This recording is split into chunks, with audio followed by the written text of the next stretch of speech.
A Palha Foguete foi diagnosticado por mim com a ajuda da minha avó. Não sei se todo mundo no Brasil conhece essa expressão de fulano tá muito com fogo de palha, que significa que a pessoa tem uma empolgação muito grande, mas que acaba muito rápido. E isso acontece também com a gente como escritor. Quando a gente tem aquela ideia, baixa aquela ideia, a gente fica cheio de empolgação e a gente não quer pensar em mais nada, porque a gente tá tão imerso em toda aquela empolgação daquela nova ideia. É tudo tão fantástico, né?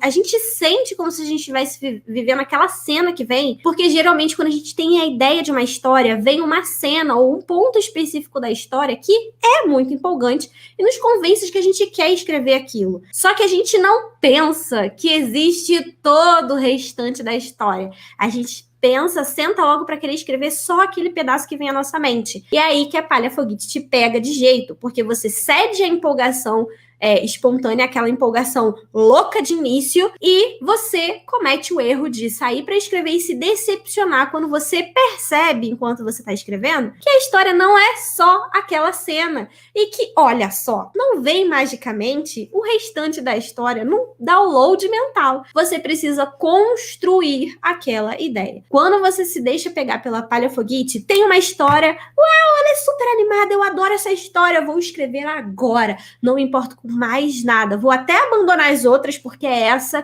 eu tenho certeza que vai ser um sucesso. Aí você abandona as outras histórias que você já deixou pela metade, corre para escrever essa que você também só tem um pedaço e, de novo, se decepciona, porque você acaba sendo enganado por essa empolgação. Não é que você não tenha que gostar da empolgação para escrever. Nossa, é muito legal escrever empolgado. Eu gosto muito de escrever empolgado. A questão é que eu aprendo a conduzir essa empolgação com algumas coisas que a gente já até falou aqui em outros episódios, mas eu vou voltar a falar também um pouquinho, mas só de forma geral. Por exemplo, eu posso induzir essa minha empolgação escutando uma música, assistindo ou lendo um filme, um livro, que seja mais próximo, que tenha um pouco do universo ou da vibe que eu quero passar para o meu universo.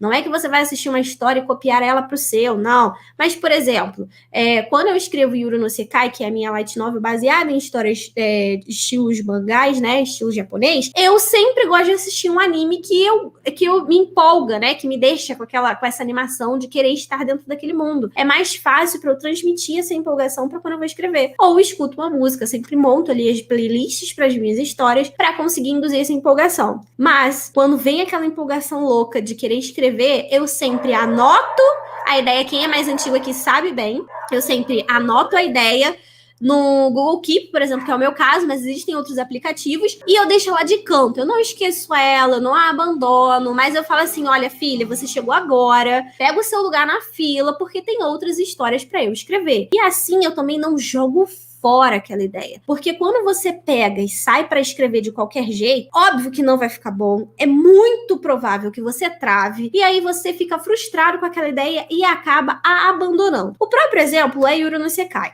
Lá atrás, lá dos meus tempos de adolescente, quando eu tive a ideia de escrever a Rainha Margot, que me veio a ideia da personagem, eu nem sabia o que era anime, eu realmente não era a menina dos animes. E eu comecei logo a escrever essa ideia, mas eu não tinha nenhuma estrutura para ela, e óbvio, era uma história muito grande. Hoje eu enxergo quão grande era aquela história para eu escrever de primeira, e fato que eu abandonei a história. Eu escrevi as primeiras cenas, não tinha o universo todo completo, não tinha toda a trama completa, e acabei abandonando, e ela ficou abandonada durante muito tempo. Até que 3 anos atrás, 5 anos, acho que 4 ou 5 anos atrás, quando eu comecei a me aventurar no mundo dos animes e mangás, e me apaixonei por esse universo e vi quantas possibilidades eu poderia criar dentro desse universo, que às vezes a gente não consegue criar no universo de literatura normal, formal, eu falei, putz, aquela ideia agora eu acho que se encaixa. Mais madura, eu consegui enxergar o quanto eu realmente podia fazer daquela história.